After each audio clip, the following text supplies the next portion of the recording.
মরণ হচ্ছে চিরন্তন। সব জায়গাতেই ভেজাল, মৌলবীতে ভেজাল, মাস্টারে ভেজাল, ডাক্তারে ভেজাল, কবিরাজে ভেজাল, জুতোতে ভেজাল, পোশাকে ভেজাল, সব কিছুতেই ভেজাল। ছেলেতে ভেজাল, মেয়েতে ভেজাল, ওষুধে ভেজাল, নেতাতে ভেজাল, নেতৃত্বে ভেজাল, প্রশাসনে ভেজাল, শাসকে ভেজাল, সর্বত্রই ভেজাল। তিনটে জিনিসে কোনো ভেজাল নাই। জন্মে নাই ভেজাল, মরাতে নাই ভেজাল। অল প্লান্ট ইজ মর্টাল, জীব মাত্রই মরণশীল। আল্লাহ পাক বলছেন কুল্লু নাফসিন যায়িকাতুল মাউত, every soul is to take the death. প্রতিটি আত্মাকে মৃত্যুর স্বাদ গ্রহণ করতে হবে চিরন্তন।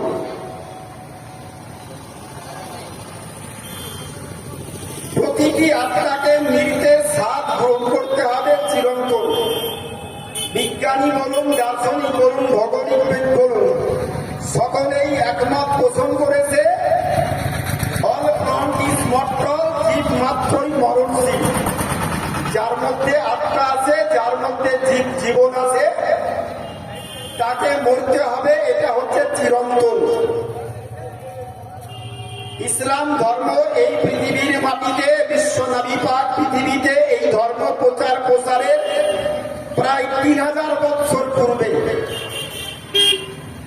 পৌত্তলিকা ধর্মে বিশ্বাসী মানুষ দেশের বাড়িতে ছিল। পৌত্তলিকা পূজার তাদেরও ধর্মের একই মত, তাদের ধর্মেরও একই কথা। ওম নমস্তে সর্বভূত নম মৃত্যুনম চিরন্তনম নব নমস্কারে নব। যার জন্ম হয়েছে তাকে মরতে হবে, এটা হচ্ছে চিরন্তন। ফলে এই কবরস্থানে রুহে মাগফিরাতের উদ্দেশ্যে জালসা, কবরকে স্মরণ করে নবী পাক বলেছেন, আল্লাহ বলেছেন ইত্তাকুল্লাহ, বান্দা তোমরা আমাকে ভয় করো। আর নবী আমার বলেছেন ওয়াজকুরুল মাউতা ফাইন্নাহা তুযাক্কিরুল আখিরা, বান্দা তোমরা মরণকে বেশি স্মরণ করো। যেই বান্দার মরণ স্মরণ থাকে ওই বান্দার আখিরাত স্মরণ হয়। মরণ স্মরণ করলে আখিরাতে স্মরণ হয়, আর আখিরাতে স্মরণ থাকলে ওই ব্যক্তি দ্বারা কোনো পাপের কাজ হয় না, কোনো গুনহার কাজ হয় না, কোনো অশ্লীল নোংরা কাজ হয় না। ভাইকে ফাঁকি দেবে না, দাদাকে ফাঁকি দেবে না, বিটিকে ফাঁকি দেবে না, আত্মীয়কে ফাঁকি দেবে না, কারো জমি ভেঙে নিজের জমি বাড়াবে না, নকল করে নিজের অন্যের নামের জমি নিজের নামে রেকর্ডও করবে না, যদি কবরের মরণের ভয়টা থাকে। মরবে গ্যারান্টি চিরন্তন, সবাই বিশ্বাস করে, অবিশ্বাস কারণ না।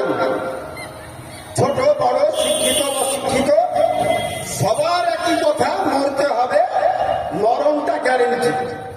আচ্ছা, আমরা যারা এখানে বসে আছি, 100 বছর আগে আমরা কেউ ছিলাম? একজন ব্যক্তি কেউ ছিল? আমরা কেউ ছিলাম 100 বছর আগে? একটা লোক কেউ ছিলাম না। আচ্ছা, আমরা যারা এখানে বসে আছি, আগামী 100 বছর পরে আমরা কেউ থাকবো? কেউ থাকবো না। যেমন 100 বছর পূর্বে আমরা কেউ ছিলাম না, আগামী 100 বছর পরে আমরা কেউ কিন্তু থাকবো না। আমরা কেউ ছিলাম না 100 বছর পূর্বে, আগামী 100 বছর পরে আমরা কেউ থাকবো না। মধ্যখানে স্বল্প সময়ে আমরা পৃথিবীর মেহমান, আজ আছি কাল থাকবো না। এটা সবার জানা কথা, অজানা কিছু নয়। কিন্তু জানা সত্ত্বেও আমাদের স্মরণ নেই, ভয়ভীতি নেই।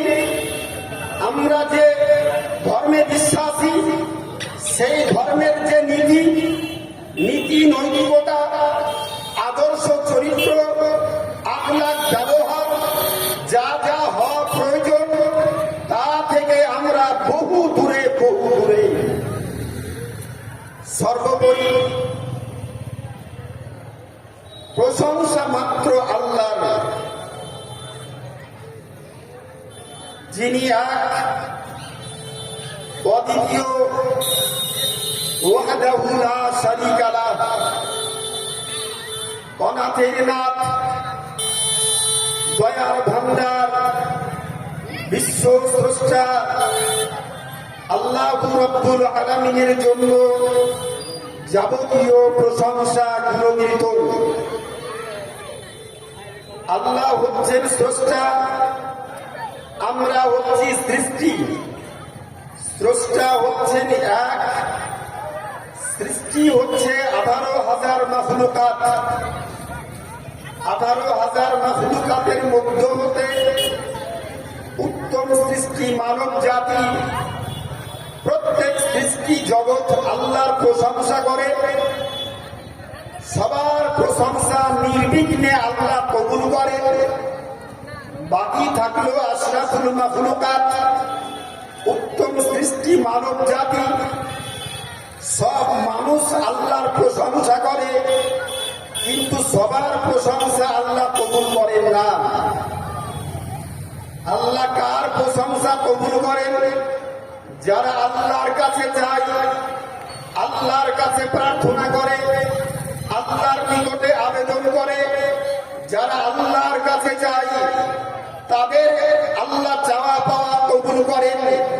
আল্লাহ ব্যতীত অন্য কাউকে মাবুদ বলে, আল্লাহ ব্যতীত অন্য কোন সৃষ্টিকে স্রষ্টার স্থানে বসিয়ে যারা পূজা পর্বণ আরাধনা উপাসনা বিভিন্ন ভাবে বিভিন্ন রকম ভাবে করে থাকে, রব্বুল আলামিন বলেন যারা আমার কাছে চাইলো তারা পেল, আর যারা আমাকে ছাড়া অন্যর কাছে চাইলো ও চাওয়াই হলো কিন্তু কিছু পেল না, কিছু পেল না। যুগে যুগে 1,24,000 কম বেশি 2,24,000 পৃথিবীর মাটিতে পথ প্রদর্শন করে নবীগণকে আল্লাহ পাক পৃথিবীর মাটিতে পাঠিয়েছেন। সমস্ত নবীদের একই কথা ছিল, উম্মতের উদ্দেশ্যে একই কথা ঘোষণা করেছেন, ওয়াবুদুল্লাহ লা তুশরিক বিল্লাহ, তোমরা আল্লাহর ইবাদত করো, আল্লাহর সঙ্গে কাউকে তোমরা শরীক করিও না ইবাদতে।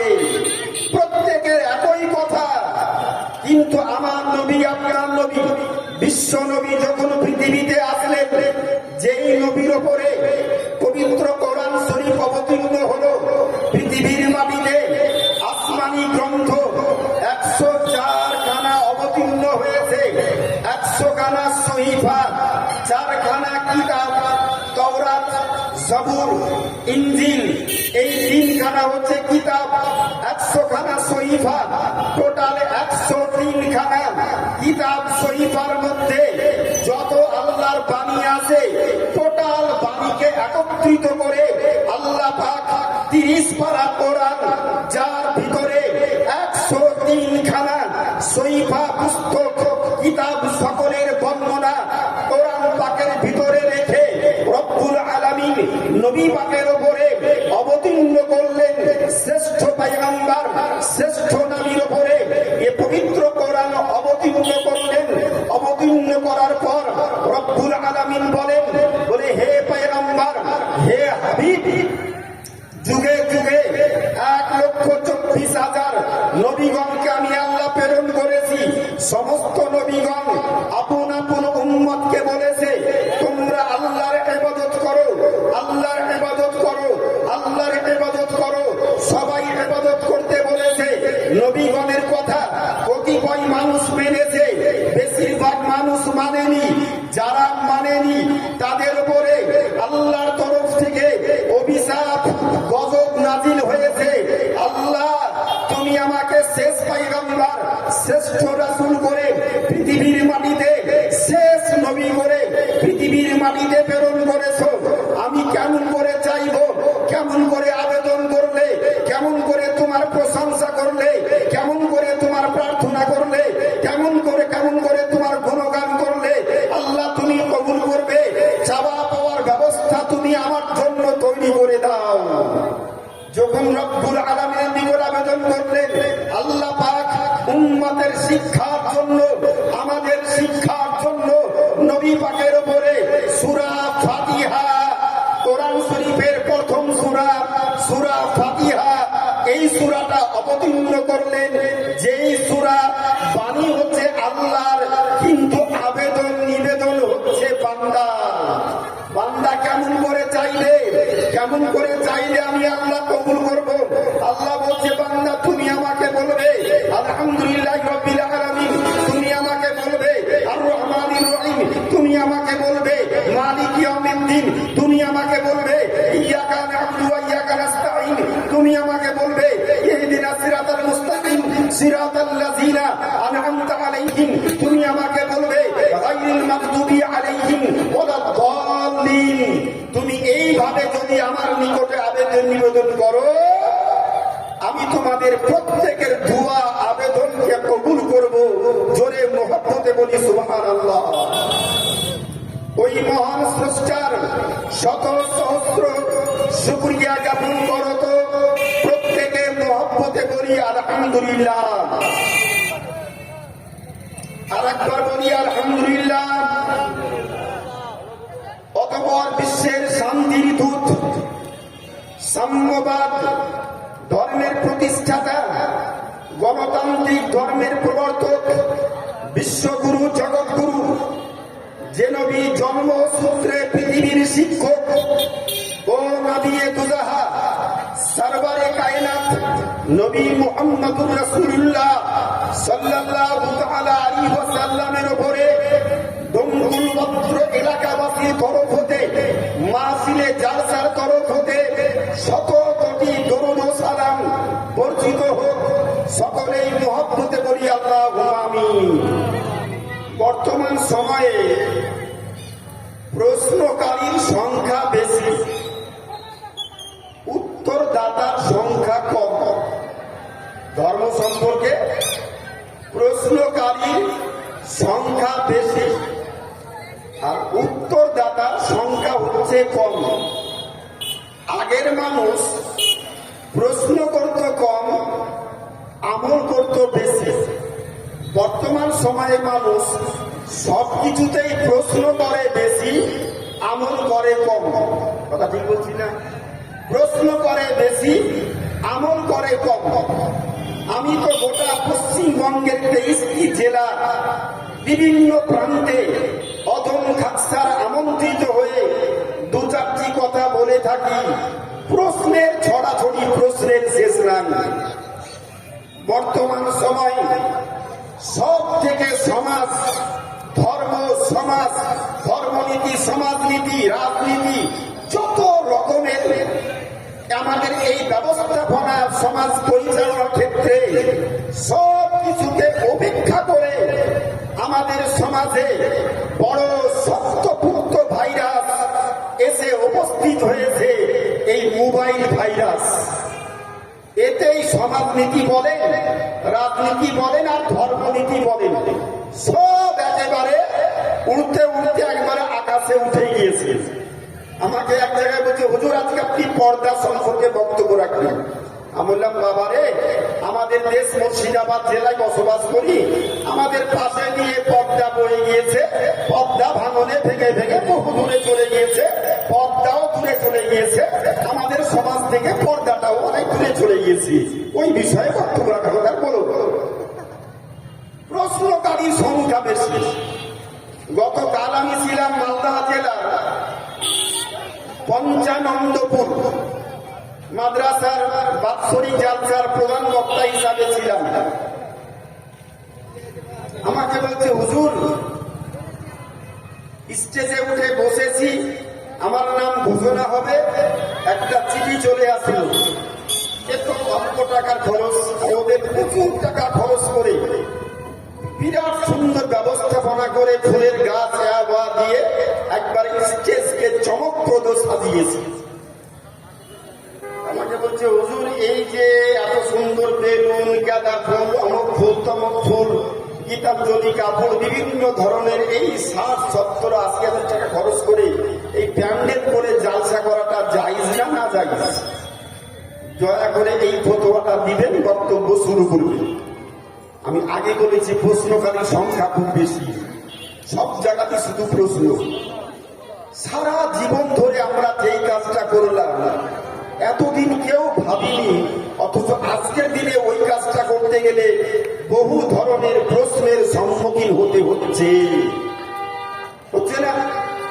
আমরা সারা জীবন ছোট থেকে দেখে আসছি, আত্মীয় স্বজন কেউ মারা গেলে আমরা কবরস্থানে গিয়ে জানাজার নামাজ পড়ার পর আমরা কি করি?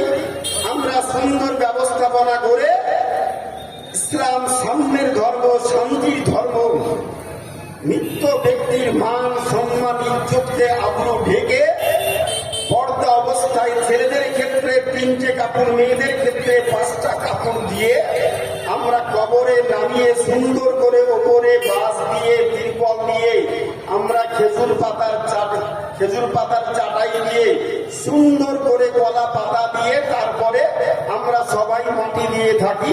মাটিতে সারা জীবন ধরে পড়লাম, মিনা খালাকনাকুম ওয়া ফিহা নুঈদুকুম ওয়া মিনহা নুখরিজুকুম তারাতান উখরা। এখন প্রশ্ন হচ্ছে, ও পড়া যাবে না বা দলিলই না।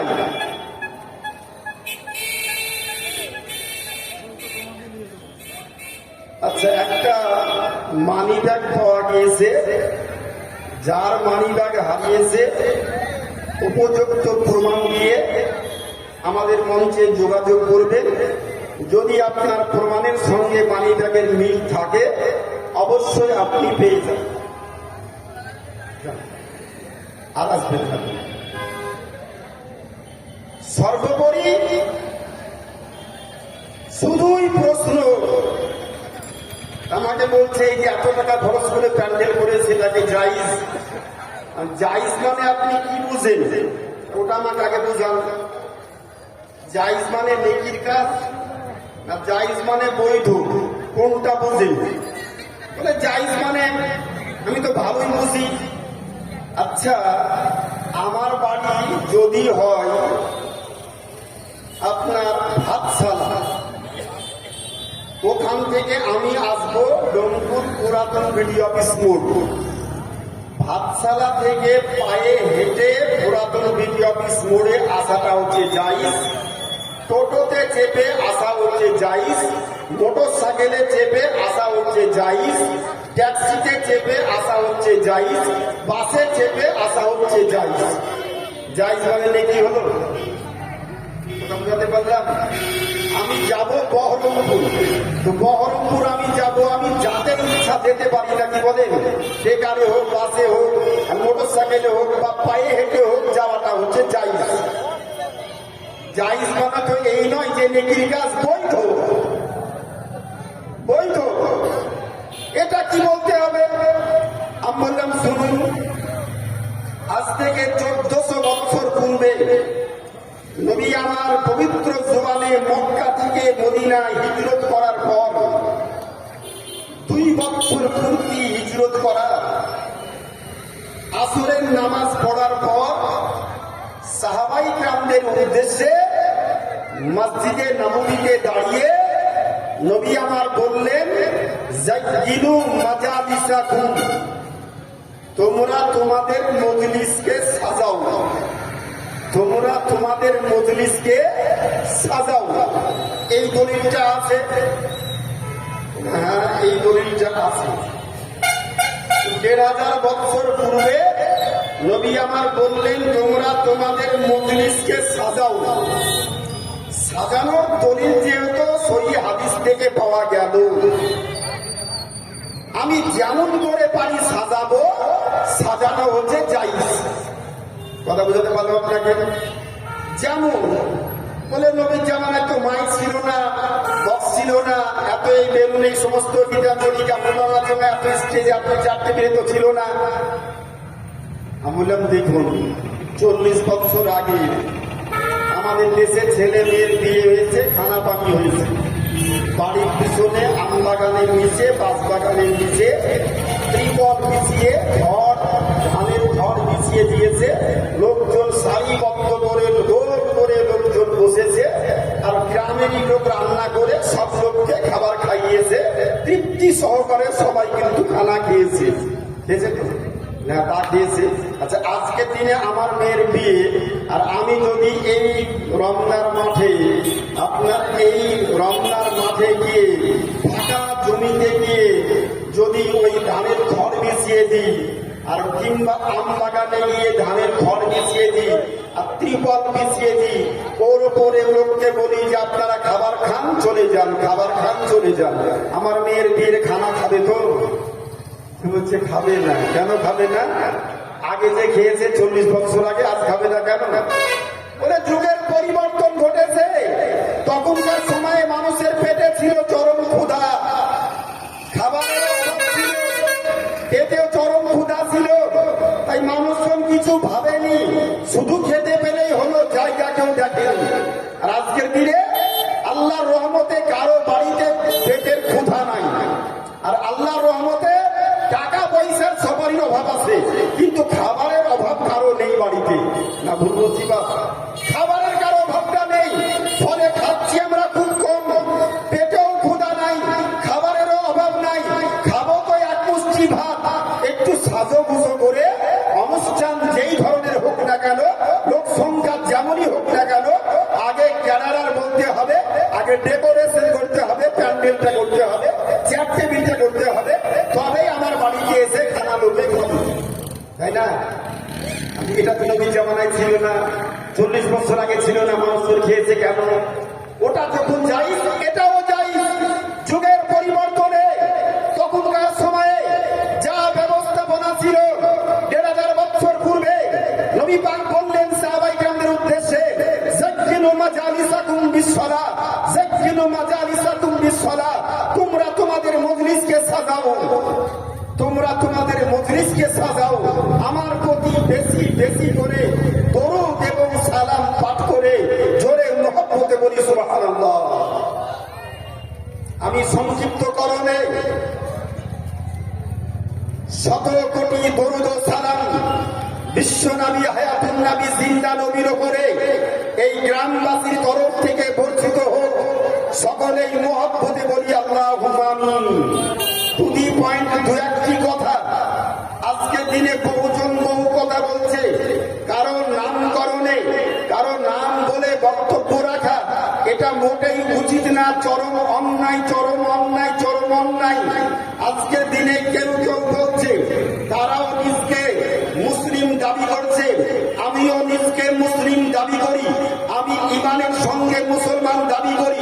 কেউ কেউ তারাও দাবি করছে, আমাদের মতো কিছু আলেমের মুখ থেকে বের হচ্ছে, বলছে নবী তো আলিফ বাতাসা কিছু জানতেন না, নবীর তো আক্ষরিক জ্ঞান ছিল না, একেবারেই তো আক্ষরিক জ্ঞান থেকে বহু দূরে। আমি ওই কথাটার উত্তর গতকালকেও বলছিলাম মালদাহাতে। একজন ব্যক্তি বলছে কোরআন শরীফে আছে নবীউল উম্মি, আনপড় অশিক্ষিত মূর্খ নবী। মূর্খ নবী যখন কোরআন শরীফে উম্মি মানে হচ্ছে আনপড়, আমি বললাম উম্মির একটা অর্থ তিনি দেখেছো আনপড়, কিন্তু আরো 5খানা অর্থ আছে, ওই অর্থটা তুমি দেখোনি, নবী তো কিছু জানতেন না। আমি বললাম 1 মিনিট, আমি বলি আমরা বাঙালি, মুর্শিদাবাদের মানুষ, পশ্চিমবঙ্গের অধিবাসী। আচ্ছা, বাংলা বর্ণ অ থেকে নিয়ে অনেশ্বর পর্যন্ত, নাকি বলেন? অ থেকে অনেশ্বর। আচ্ছা, এই বাংলা বর্ণ আমি জানি না, মনে করি 1 মিনিটের জন্য আমি জানি না। আচ্ছা, বাংলা বর্ণ আমি জানি না, অক্ষর আমি চিনি না, যদি ওই বর্ণ দিয়ে কোনো বাক্য লেখা থাকে আমি পড়তে পারবো? পারবো না। আচ্ছা, পড়তে যখন পারবো না, ওই বাক্যটাকে আমি বুঝতে পারবো? বুঝছেন না? আচ্ছা, বুঝতে যখন পারবো না, ওই বাক্যটা কাউকে আমি বুঝাতে পারবো? যে না। আচ্ছা, 1 নাম্বার গেল। 2 নাম্বার, আমি ইংরাজি জানি না, এ থেকে জেড পর্যন্ত, ABCD জেড পর্যন্ত আমি ইংরাজি বর্ণ জানি না। যদি ইংরাজি বর্ণ দিয়ে কোনো বাক্য সেন্টেন্স লেখা থাকে আমি পড়তে পারবো? আমি তো ABCD চিনি না। পড়তে পারবো না। আচ্ছা পড়তে যখন পারবো না ওটা আমি বুঝতে পারবো একটা? বলে না। বুঝতে যখন পারবো না কাউকে আমি বুঝাতে পারবো? বলে না। ঠিক কেমন 3 নম্বরে চলে আসি। নবী পাক আলিফ বা তা সা আলিফ বে তে সে নবী জানতেন না, 1 মিনিটের জন্য মনে করলাম আপনার যুক্তি মোতাবিক নবী জানতেন না। আপনি বলছেন পড়েননি, আমিও বলছি নবী পড়েননি, আল্লাহও পড়াননি, নবীও পড়েননি। তাহলে নবী জানতেন না, 1 মিনিটের জন্য মনে করলাম। আরবি বর্ণ নবী চিনতেন না, আরবি বাতাসা নবী চিনতেন না। আচ্ছা আরবি বর্ণ দিয়ে কোন বাক্য সেন্টেন্স লেখা থাকলে নবী পড়তে পারতেন? চিনতেন না তো পড়বেন কেমন করে? কথা ঠিক না? তাহলে পড়তেও পারতেন না। পড়তে যখন পারতেন না তাহলে নবী ওটাকে বুঝতে পারতেন? বলেন না। বুঝতে যখন পারতেন না তো ওটা বুঝাতে পারতেন? বলেন না। কোরআন শরীফ অবতীর্ণ হয়েছে কোন ভাষায়? বাংলাতে, ইংরেজিতে না আরবিতে? বলে আরবিতে। নবী যখন আরবি আলিফ বা তা সা বন্ধই ছিলেন না, তা আপনি বলুন যে নবী কোরআন পড়তে জানতেন না জানতেন না? কথা বুঝতে পেরেছি? কোরআন শরীফ নবী পড়তে জানতেন না জানতেন না? এস মারলো এক কথায় উত্তর দিবে, বাস মশলা ক্লিয়ার হয়ে যাবে। আমাকে বলছে হুজুর যদি বলি নবী কোরআন পড়তে জানতেন না, নবী কোরআন বুঝতেন না, নবী কোরআন বোঝাতে পারতেন না, বোঝাতেও পারতেন না, পড়তেও জানতেন না, বুঝতেও পারতেন না, যদি এই কথাটা আমার মুখ দিয়ে বেরিয়ে যায়, দেশের লোকের গচ্ছিত লাঠিগুলো আমার পিঠ ছাড়া আর কোনো জায়গাতে পড়বে না। তাহলে বকলমে কি উত্তরটা আসলো? যার উপরে 30 পারা কোরআন অবতীর্ণ হলো, যার সম্পর্কে আল্লাহ পাক বললেন 27 পারা সূরা আর রহমান, আল্লাহ পাক বললেন আর রহমান ও আল্লামাল কোরআন, আমি আল্লাহ আমার প্রিয় নবীকে নিজের হাতে 30 পারা কোরআন শিখিয়েছি। জোরে বলবেন না সুবহানাল্লাহ? আমি নিজের হাতে আমার হাবিবকে 30 পারা কোরআন শিখিয়েছি। ওয়া আল্লামাহুল বায়ান, এবং পৃথিবীর যত জ্ঞান, যত ভাষা, যত শিক্ষা আমি সব আল্লাহ আমার নবীকে নিজের হাতে শিখিয়েছি। জোরে বলুন। 2 নাম্বার গেল। 3য় নাম্বার দলিল আল্লাহ পাক বলেন ওয়া আল্লামাকা মা লাম তাকুন তাআলাম, নবী গো আমি আল্লাহ তোমাকে শিখিয়েছি ওই সমস্ত বিষয় যে সমস্ত বিষয় নবী তুমি জানতে না। আকাশের সংবাদ জানতে না, জমিনের সংবাদ জানতে না, সিদরার সংবাদ জানতে না, আরশের সংবাদ জানতে না, কবরের সংবাদ জানতে না, হাসরের সংবাদ জানতে না, ফুলসিরাতের সংবাদ জানতে না, জান্নাতের সংবাদ জানতে না, জাহান্নামের সংবাদ জানতে না। যা যে যে বিষয় নবী তুমি জানতে না, আমি সব বিষয় তোমাকে জানিয়ে পড়িয়ে শিখিয়ে পৃথিবীর শিক্ষক করে প্রেরণ করেছি। জোরে মুহাব্বতে বলি সুবহানাল্লাহ। তাহলে বকলমের উত্তরটা কি হলো? নবী কারো নিকটে পড়েননি আলিফ বা তা সা, নবী কারো নিকটে পড়েননি, আল্লাহও পড়েননি। আল্লাহ নিজের হাতে নবীকে শিখিয়ে পৃথিবীর শিক্ষক করে প্রেরণ করেছেন।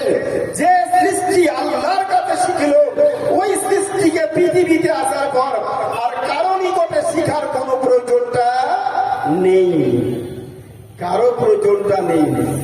আমি বাংলায় অনার্স করলাম, আমার ক্লাসমেট সাথী একসঙ্গে উচ্চ মাধ্যমিক পাস করে একই কলেজে ও ইংরাজিতে অনার্স করছে, আমি বাংলাতে অনার্স করছি।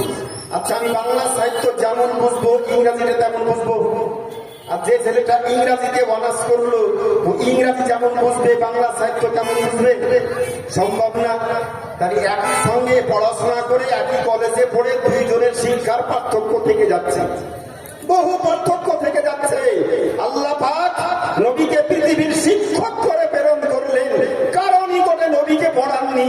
অতএব নবীর জন্য এই সম্মানসূচক শব্দ, অসম্মানসূচক শব্দ, এই শব্দটা কোনো মতেই ব্যবহার করা যাবে না, যাবে না, যাবে না। চলে আসি আয়াতে কারিমা তেলাওয়াত করেছি ইত্তাকুল্লাহ। কবর সামনে, কবরকে সামনে রেখে এই কবরস্থানে রুহে মাগফিরাতের উদ্দেশ্যে জালসা। এর উপরে আমি সংক্ষিপ্ত আকারে বক্তব্য রাখবো।